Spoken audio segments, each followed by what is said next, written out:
Welcome to Embrace Life. I'm Renai Ellison.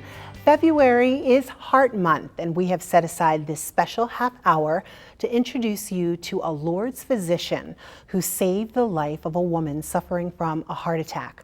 Her story made front page news in the New York Times, and she will be here a little later in the show to share her amazing story. But first, let's meet Thierry Montplaisir, the cardiovascular disease physician who has made history with his life-saving technique. Welcome to the show. It is such an honor to have you. Thank you for having me. It's my pleasure. It's my pleasure. And we are celebrating Heart Month, of course, during the month of February. Let's start by talking a little bit about heart disease. Why is it so prevalent? See, despite the enormous advances we made in the treatment of cardiovascular disease over the last 40 years, it remains the #1 cause of death in this country. According to the American Heart Association, 1/3 of all deaths in the United States are due to cardiovascular disease. In this country, almost every 34 seconds, someone has a heart attack. And almost every 84 seconds, someone dies from a heart attack. In order for us to understand the prevalence of heart disease, one must understand the risk factors attributed to heart disease, such as high blood pressure, diabetes, high cholesterol, smoking, stress, obesity, and family history. And all those risk factors are very prevalent here in this country. So when you're talking about risk factors, you're talking about things that people are doing that are contributing to heart disease and to the cause of heart disease within each individual. Exactly. Heart disease itself begins when you have damage within the inner layers of the blood vessel.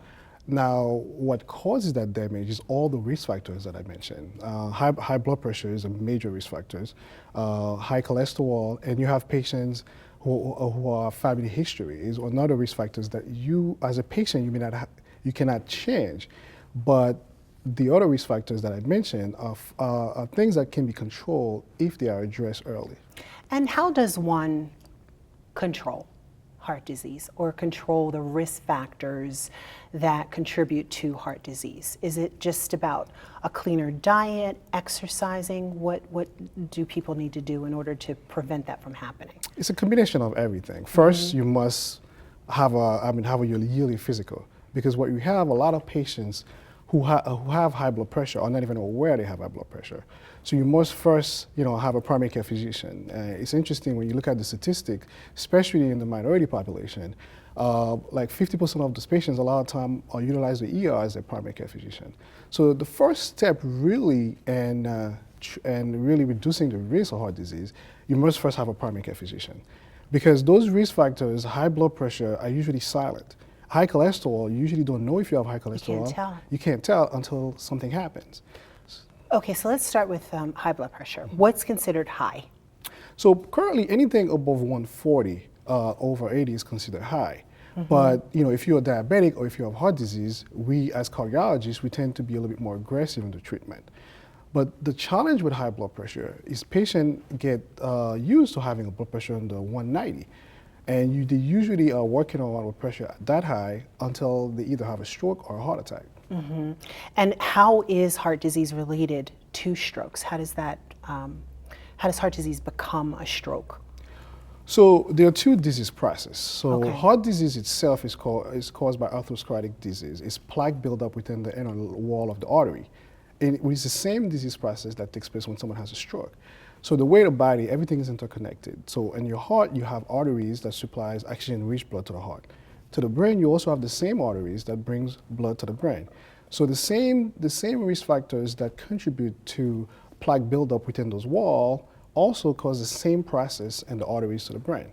So if you have heart disease, then you have a high likelihood of having a stroke. If you had a stroke, your risk of having a heart attack is also increased significantly. And what causes a heart attack? So what causes a heart attack? So the plaque that build up within the inner layer, so that process actually, as I define, is called atherosclerosis. It's a process that actually begins early in life. We've seen the plaque build up as early as 18-year-old patients. We've seen patients starting having this plaque buildup. And all the risk factors that I mentioned causes the damage to the inner wall of those arteries, which create a milieu for plaque to form. And that plaque itself is made up of calcium, cholesterol, and fat. So over time, that plaque can harden or rupture. If the plaque harden, it tends to reduce the flow of blood to the heart. So a lot of time, patients can experience chest pain or chest discomfort that we call angina. However, if the plaque ruptures, then you have a blood clot is formed and that completely closes off the blood flow to that heart. And that part of the heart actually starts dying. That's when the clot begins. And that's when the decline begins. Yes. So we'll have more with Dr. Montplaisir when we get back, and we'll talk a little bit more about heart disease. And then just remember, coming up a little bit later on in the show, Yvette Samuels, the patient that Dr. Montplaisir saved, when we get back.